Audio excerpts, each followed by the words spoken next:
Gert.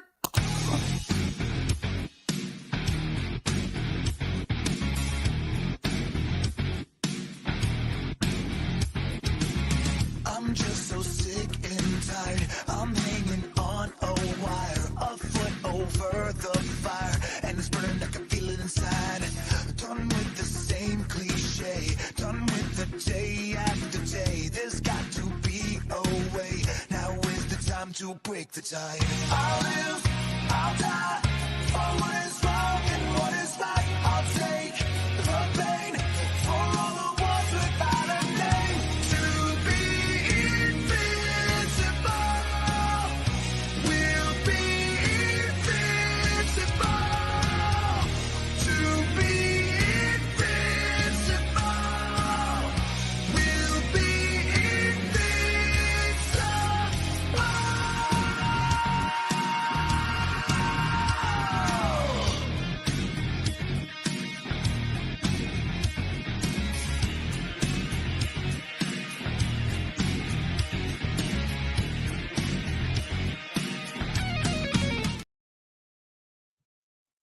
Hello and Merry Christmas. Welcome to the Sunday Live for the Fantasy Joker. We are here to answer all of your questions for the semifinals of your fantasy football playoffs in this joyous week 16 of celebration and lamentation, depending on who you played in your fantasy lineups.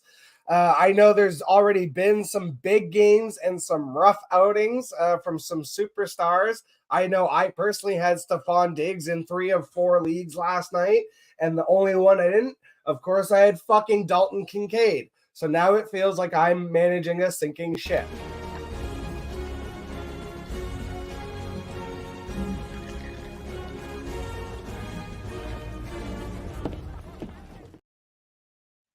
But hey, it's Christmas. Let's get into the spirit. Let's get right into some of these questions.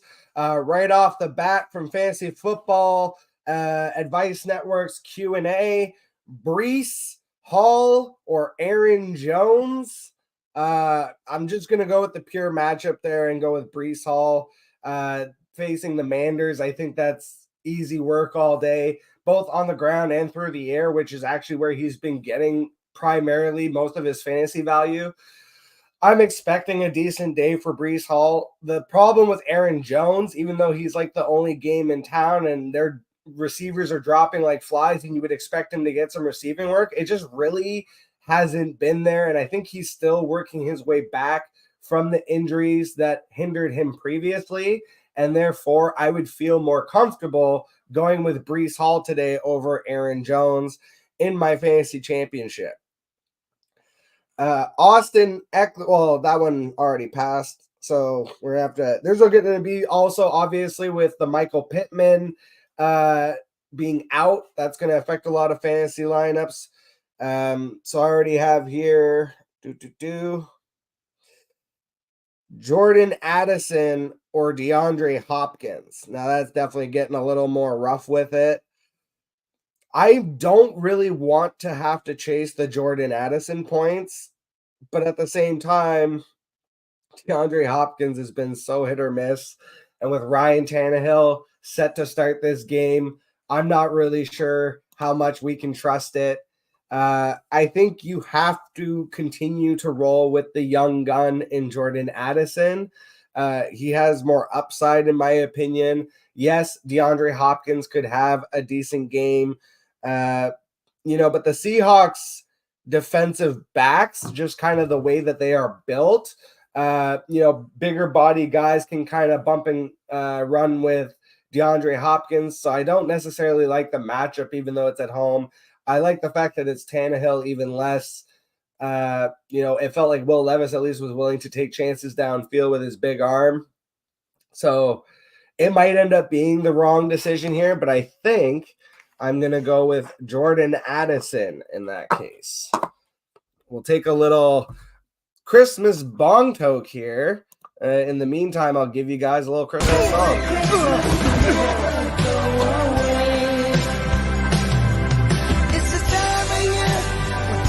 Jesus Christ. Nope. Just jolly old Saint Nick. When the ones you love are there, you can feel the magic in the air. Oh, God! There you go! Stocking stuffer. Something about Christmas time. Something about Christmas. Merry Christmas will never go away. Hell yeah.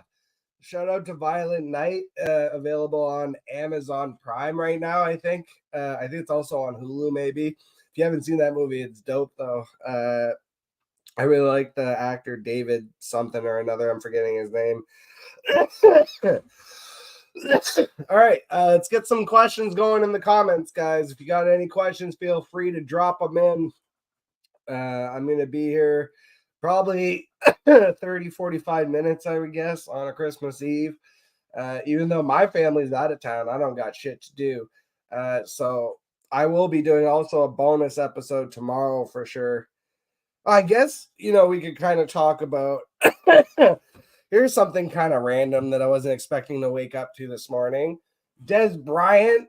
I don't know if you guys are on Twitter and you saw what Des Bryant basically made some kind of comment of like, oh, I don't talk to certain women about sports and I don't tell them how to wear skirts. And I was like, oh, hey, ultimately, it's funny because it's like his point was not to really be super sexist in that moment. It's just how it came off. And then instead of apologizing and just being like, oh, yeah, I said that in the worst possible fucking way, he just starts doubling down, tripling down. That's what happens when you're on Twitter between the hours of 2 and 6 a.m. So I don't know what's going on there. Maybe I'm assuming he must be in a different time zone than I am. But this is all happening to me at like, I'm seeing all this shit come through the timeline at like 4 a.m. I'm like, what the fuck is going on? Ultimately, though, it's this old tired take from athletes of like, if you haven't played the sport, then you can't comment on the sport. You don't know enough about the sport. You'll never know as much as players in the sport. And it's like, look, we're talking about football here, not fucking rocket science, all right? It is not, Russian math science over here that I'm trying to figure out. It's just X's and O's, my guys. So I think the comment was obviously super misplaced. I've been, going back and forth on Twitter. I shared some stuff. Obviously, I've always supported women in sports. I don't even, to the point that I think it's almost cheesy to have to be like, I support women in sport. Like, no, I just, look, everybody fucking from every walk of life has the right to their opinion on sports. Sports is a topic that honestly, like, you should be able to agree to disagree. And if you can't do it with sports, I would hate to see what the rest of your life looks like when it comes to things like religion and politics, because then it's like, wow, I can't imagine the kind of inflexibility that you have there. But this is neither the religion, politics, or sports ethics podcast. This is, in fact, the Sunday live stream. I'll get back into some actual fantasy questions if I can find them. So I'll just go and check this out. So I guess we already answered Hopkins or Addison. Oh, here we go. Devon A-Chain at Dallas, Ezekiel Elliott at Denver, Chuba Hubbard at Green Bay. So this is an interesting fantasy question and dilemma because to me, again, with 3 games of information, so just to backtrack a little before I actually, you know what? I'll answer the question because I'm going to forget the question by the time we get to the point of answering it. It's A-Shane for upside. It's Zeke for floor is how I see it. If you're starting 2, then I would take Zeke and A-Shane, even though I like Chuba and he's been pretty much like the entire offense and he's getting like 20 plus carries a game. It's been super inefficient. If he doesn't score, it's going to feel bad to only get like 7 to 10 points from that running back spot. And I think Zeke has just as much opportunity as Chuba, with maybe a slightly higher chance to score, because Denver has wavered at times their ability to stop the run. And then Achane, to me, is obviously the most explosive potential in a high octane matchup against Dallas. He's the one that's in my lineup kind of no matter what. Even if he eats a 0, it's like it was the right decision because of the process and because of the potential. You know, the outcomes don't always dictate what you should have done. And like with last night, you should not have benched Stephon Diggs. You shouldn't be getting cute in your fantasy playoffs and benching Stephon Diggs for some auxiliary option. And the fact that he didn't go off doesn't make him any less amazing of a wide receiver. Just the fact that it hurt you for fantasy, yes, it really sucks. And now you have to adjust to it. And you're lucky that it was a Saturday matchup, and now you have the rest of your matchup to adjust. Doesn't change anything about the player in my mind and my willingness to draft him in the future. So, but if he was in my lineup, obviously, if I had a dud from a Stephon Diggs or a Cooper Kupp or a James Cook or an Alvin Kamara, then I'm going to have to be shooting for some massive upside to make up for it. And so obviously I'm going to take a Devon Achane over a Zeke or a Chuba Hubbard. Even if that ends up being the wrong result, it's the right process. And that's kind of what they always say in fantasy, process over results, because more often than not, you will hit. Yeah, it's random, it's luck based, and so shit always happens. But that's kind of the idea of playing the majority. So just the other 10 before we continue to using that base of games. I love when you have a situation like this where you have 3 games that have played, and so either you or your opponent must have probably by now had at least a couple players play.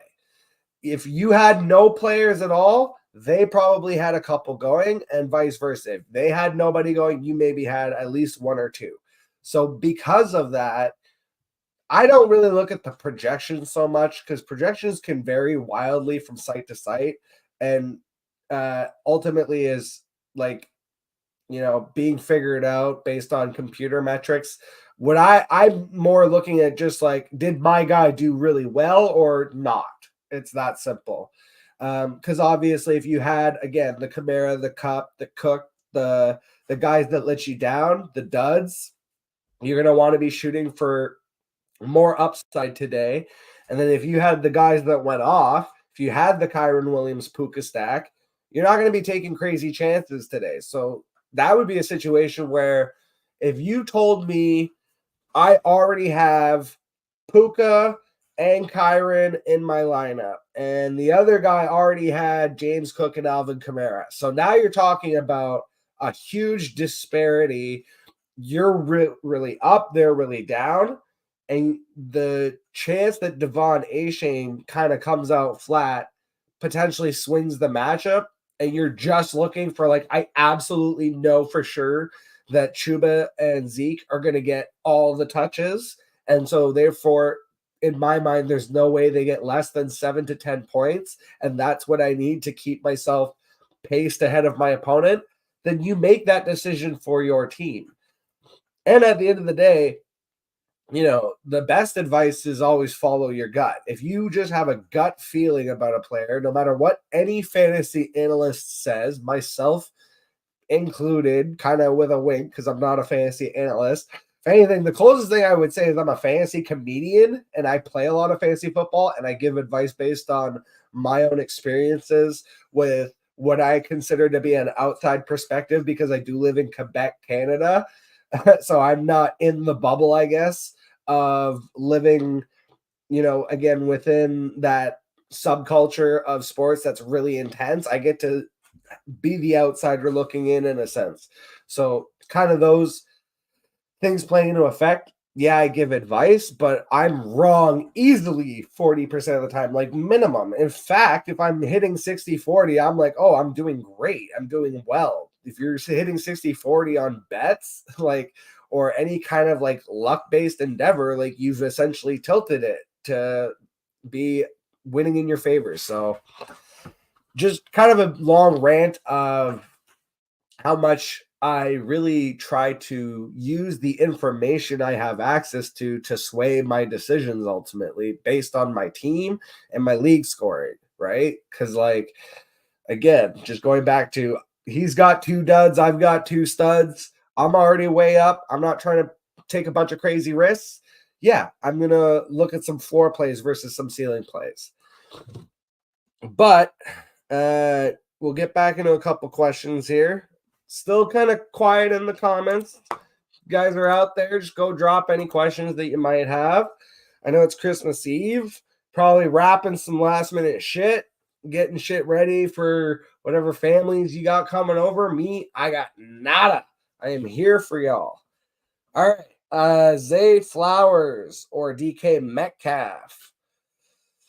That's really tough. I think Zay Flowers is a nice PPR floor play against San Francisco. I know it was disappointing last week, but I feel like for them to compete with San Fran, they're really going to need to lean on Zay Flowers. However, I'm still rolling with DK Metcalf in most instances, even though clearly his personality has been extremely volatile at times.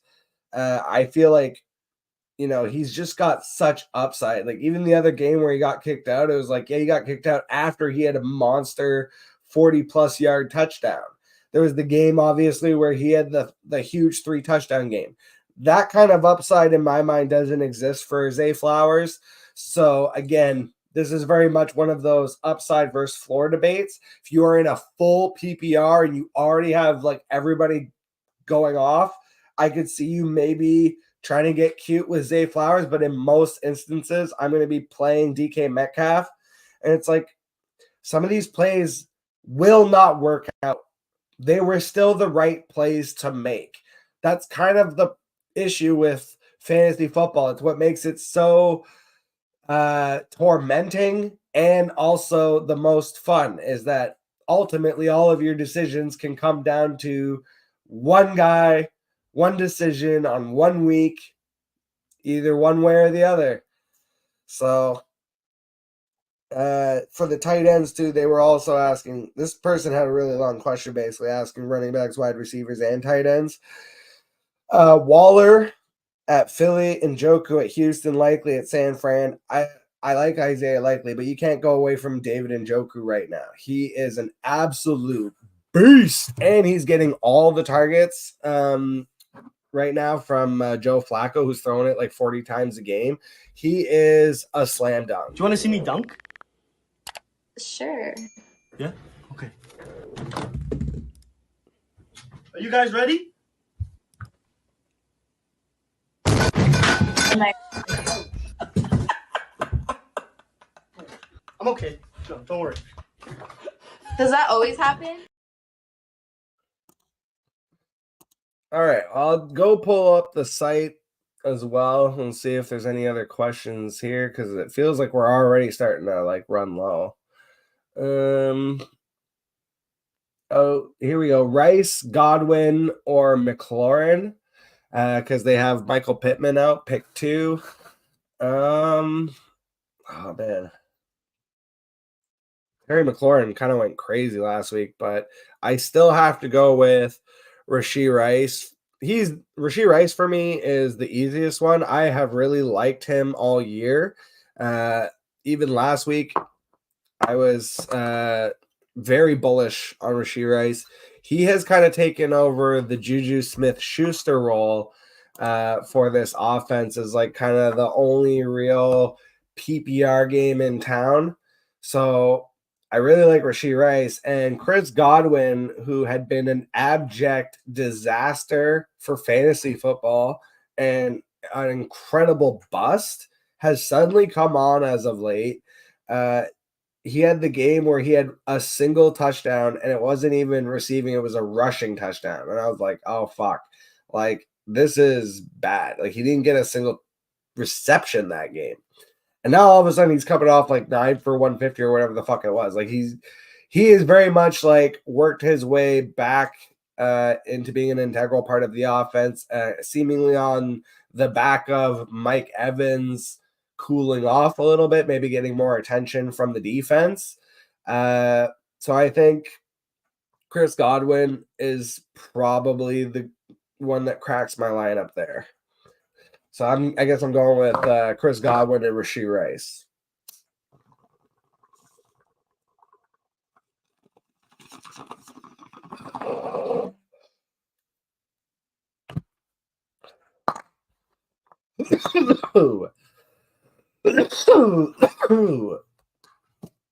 All right. We got a quarterback question.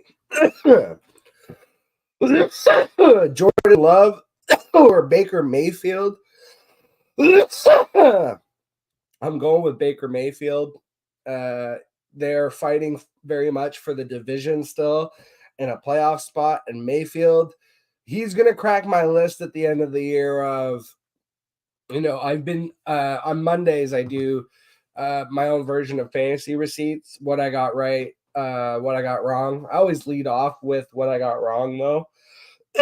And I'll probably do a couple. I was thinking I might do some top 10 shows, top 10 things I got wrong, top 10 things I got right on the whole season. And then, so very much on that top 10 list of things I got wrong would be Baker Mayfield and the Tampa Bay Buccaneers offense in general. I thought that Mike Evans could be fantasy relevant. I definitely did not foresee Rachaad White having the critical role that he's had in ascending for fantasy football. I thought he would be more of a mediocre kind of mid-tier inefficient option, kind of more what we saw earlier in the season, but he has absolutely ascended on this team and in your fantasy lineups. And then I just wasn't that into Chris Godwin as like a PPR option for Baker Mayfield on a new team. I thought it would be more. I liked Mike Evans a lot. I was taking Mike Evans everywhere still because Mike Evans never misses 1,000 yards. He's more of a big play guy, especially in best balls where he was going early in best ball drafts, like in the early, like before the preseason. Man, he was a steal. I was drafting Mike Evans everywhere, especially because I'm the one that got burned by him last year in my fantasy championship, that stupid 50-point game. If not for that, I would have won my fantasy championship in my main dynasty league. And literally because of that, I did not win. And so I was like, oh, well, I personally have felt the brunt of Mike Evans, and I know he's still going to have 1,000 yards. Like, he's just so fucking good. So I was still drafting him everywhere, and just he kind of lines up more with the way Mayfield plays. Mayfield does like to take chances downfield. But the pure, like, PPR in rhythm guy is Chris Godwin. And that's where I didn't really foresee him and Baker having a true connection. And they didn't for a long time this season, but it's come on really strong as of late. And so, yeah, lately I have liked Chris Godwin a lot more as an option. So it's a very long-winded way of saying that between Jordan Love and Baker Mayfield, I would still probably go with Baker Mayfield, especially given that Jordan Love's receivers are dropping like flies. I think Jaden Reed now might not be available for this game. So you're talking about like he's going to be leading off with Dontavian Wicks and Tucker Kraft, who I love Tucker Kraft as a streaming option, even in this bad matchup, just out of pure necessity. And I've said this a million times already, that coming out of the draft, Tucker Kraft and Luke Musgrave profiled very similarly to Hayden Hurst and Mark Andrews, with Musgrave being more close to Hayden Hurst and Tucker Kraft being more like Mark Andrews. So obviously I'm not saying like, oh, Tucker Kraft is as good as Mark Andrews. That would be a hyperbole. What I'm saying is his game is similar, and, given time and,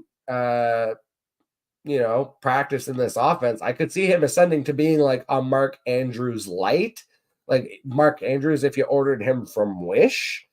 And maybe, becoming a more solidified tight end option in the future. But I really like his potential and especially on a young team like this where you have all the opportunity in the world, and to develop with a young quarterback like Jordan Love, who I do absolutely think they are going to keep and lean on for at least the next 5 to 7 years. Yeah, I really like Tucker Kraft, but at the end of the day, for today's fantasy matchup, I would definitely go with Baker Mayfield. Sam Laporta or David Njoku. Now, here's a ballsy one. So far, I am the only one who voted for David Njoku. For me personally, I can't go away from the work that David Njoku is getting. I know Sam Laporta has been amazing. It still comes in spurts with Sam Laporta. It's been kind of up and down at times. Obviously, he goes as Jared Goff goes. This is a tougher matchup than people think. The Vikings defense has been much better this year and as of late. So I'm going with not what I think is just the better matchup, but also David Njoku's been a monster the last couple weeks. And it's on the back of he's getting insane levels of targets, like 10 plus targets a game, because Joe Flacco is throwing the ball 40 times a game. So I think you can absolutely lean on David Njoku. Obviously, like there's lots of situations I would have both of these players in my lineup, one in the tight end spot and one in the flex. I would legitimately be flexing David Njoku. We talked about Zay Flowers. I would rather play David Njoku over Zay Flowers. We talked about in the flex Chuba Hubbard or Ezekiel Elliott. I think I would rather play David Njoku above those guys. I would play David Njoku above DeAndre Hopkins. Probably would play him over Aaron Jones even. Like I'm just throwing out random ass names because I keep seeing them come up and people are asking a lot of questions about them. But yeah, I mean, David Njoku has been an absolute beast to kiss. So I think you probably play both of them, honestly. All right, we'll see if we can get a couple more questions, and then I'm gonna get the hell out of here. It might be Christmas Eve, and I might be all on my lonesome, but I've got lots of shows coming up for you guys. And it's pretty quiet in the comments. I'm assuming most people at 9 o'clock in the morning on a Christmas Eve got better shit to do than worry too much about their fantasy football. But I wanted to make sure that I jumped in and answered any questions that did come my way. I'll just quickly run through before I go dig around for a couple more fantasy questions. Tomorrow, Christmas Day, I still got sweet fuck all to do, so I am actually going to do a double live stream. I don't know that anybody's going to watch either of them, but I'm going to do them anyways for shits and giggles thing because I got nothing to do. However, the first one is very impromptu. I'm going to do a live stream basically tomorrow at 12 o'clock noon so that last minute, any questions for the last 3 fantasy football games potentially of your season, I will be there to help answer any final start sit questions or any, just ask me anything questions that you guys might have on Christmas Day. So from 12 to a little bit before the games kick off around 1 o'clock. I don't know if I'll do the whole hour. I might end up doing like 30, 45 minutes like I'm doing right now. And then I'm going to do that. And then the normal 7 o'clock live stream still going to go up like usual, reacting to all of the fantasy football action and games, except for obviously the critical 7 o'clock game or 8 o'clock game that will be kicking off later that night. So it'll be one last final chance to maybe sneak in a little bit of questions or advice or hopes and prayers or whatever it is, Christmas miracles that you guys all might need and we can lament together. But yeah, tomorrow, double live stream, 12 and 7 Eastern. All right, let's see if I can find a couple more questions, and then, like I said, get on out of here. I already got. You can see people are, is that a bed behind? Actually, no, this is my couch. I got sweet owl couch. Got one of these bad boys. But I have already got myself set up because I am definitely nesting today. I don't have jack shit to do. I'm going to be hanging out, probably just watching Christmas movies, playing Madden while I wait for Christmas football. So, yeah. Let's see what we can find here.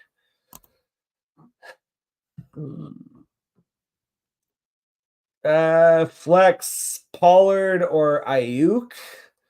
Damn. It's funny because Tony Pollard is ultimately, I think, gonna be on I was right list because I called him a bust in the preseason, and it went kind of back and forth on me. But I think you got to go with the potential of Ayuk there. Wow. Brandon Ayuk coming up in a lot of questions. Brandon Ayuk or Jalen Waddle? After what I saw last week, I really have to go with Waddle. I think even if Tyreek plays, you probably go with Jalen Waddle. Dallas Cowboys defense is very good at turning the ball over. They are a bend and don't break defense, though they do give up a lot of yardage to wide receivers, and especially one like a Jalen Waddle. And especially if Tyreek is still on the field to, be a distraction, I think Jalen Waddle has a nice game here. I'm hoping for and expecting and praying for fireworks in the Dallas Dolphins game. I really want that to be a huge Christmas Day game with a lot of points. So I'm trying to get pieces in that game if I can. Oh, running back to, King Henry, Zeke, or Pollard. I know it's scary after what we saw last week. I'm still going right back in with Derrick Henry. I don't think that he's washed or anything or that he's just lost it. I do think he bounces back. Ryan Tannehill might not be a great sign for DeAndre Hopkins. I think he is a good sign, though, for Derrick Henry. Just the way that he would run the run game and probably dump off to Henry is, I'm assuming, more and better, like more efficient, and then, more opportunities through the passing game from Ryan Tannehill as opposed to Will Levis, because Will Levis obviously has a strong arm and he does have a little bit of an athletic profile. So there were times he was willing to run. There were times he was just like gunning it down the field. And obviously it wasn't copacetic, I think, with how Derrick Henry wants to be able to play. And so obviously with Tannehill back in, I'm going back to the well with Derrick Henry today.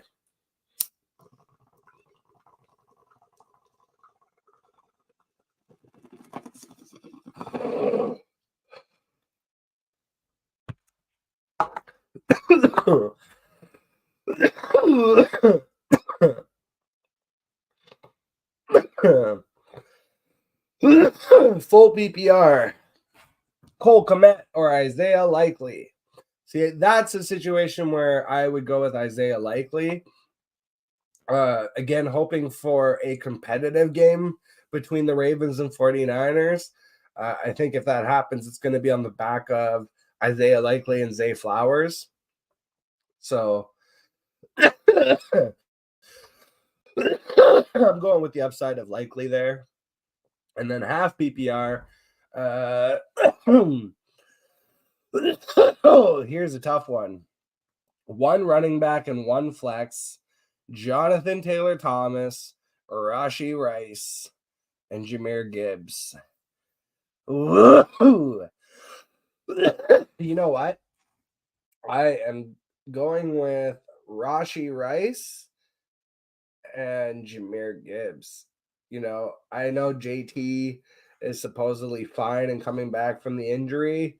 And Zach Moss, I think, is going to miss too. I don't super love Uh, I don't super love the matchup on the road with the Falcons. They're a tougher defense, I think, than people give them credit for. And they just end up in these gross, low-scoring games. I would go with Rashee Rice and Gibbs, unless you're telling me you just need absolute floor plays. Then I might actually switch and go with Jonathan Taylor and Rashee Rice, because I think Gibbs. I still worry sometimes about Gibbs in terms of his snap share and carry count, because that can just disappear sometimes, where they just decide they're going to lean more on David Montgomery. So if you're telling me absolute floor play, but even then, just his first week back from injury, and again, a tougher defensive matchup than I think people are giving it credit for against the Falcons. I would personally probably take the upside plays of Rashee Rice and Jahmyr Gibbs and hope that they both hit. And that ultimately, like, even if Jonathan Taylor does well, like, it doesn't really affect me. But I think Rashee Rice is a phenomenal play still. Again, I've been on that for several weeks now, because I feel like he replaces Juju Smith-Schuster's role in this offense. That'll be it for me on this Christmas Day. So, or Christmas Eve, sorry. So hopefully it works out better for you guys than it did for me, because I know that there's definitely some fantasy matchups that I already lost, and now I'm just all pissed off watching on the side.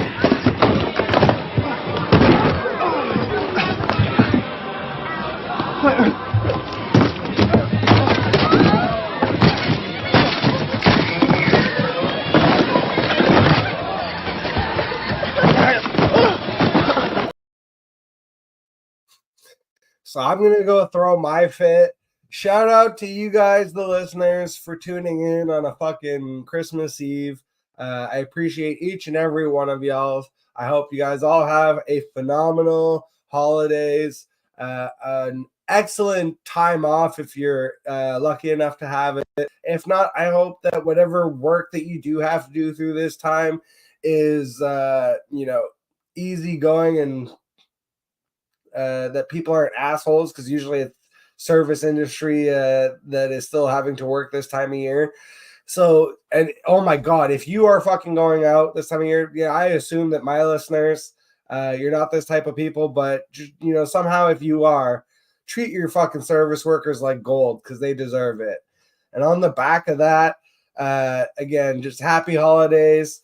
Tomorrow, live stream, 12 p.m. Eastern Standard Time, 7 p.m. Eastern Standard Time. I will be back. I will be here, and I will catch you guys on the flip side. He's running down the middle by the 50. He's at the 30. He's bare-chested and banging his chest. Now he runs the opposite way. He runs at the 50. He runs at the 40. The guy is drunk, but there he goes. The 20. They're chasing him. They're not going to get him. Waving his arms, bare-chested. Somebody stop that man. Here comes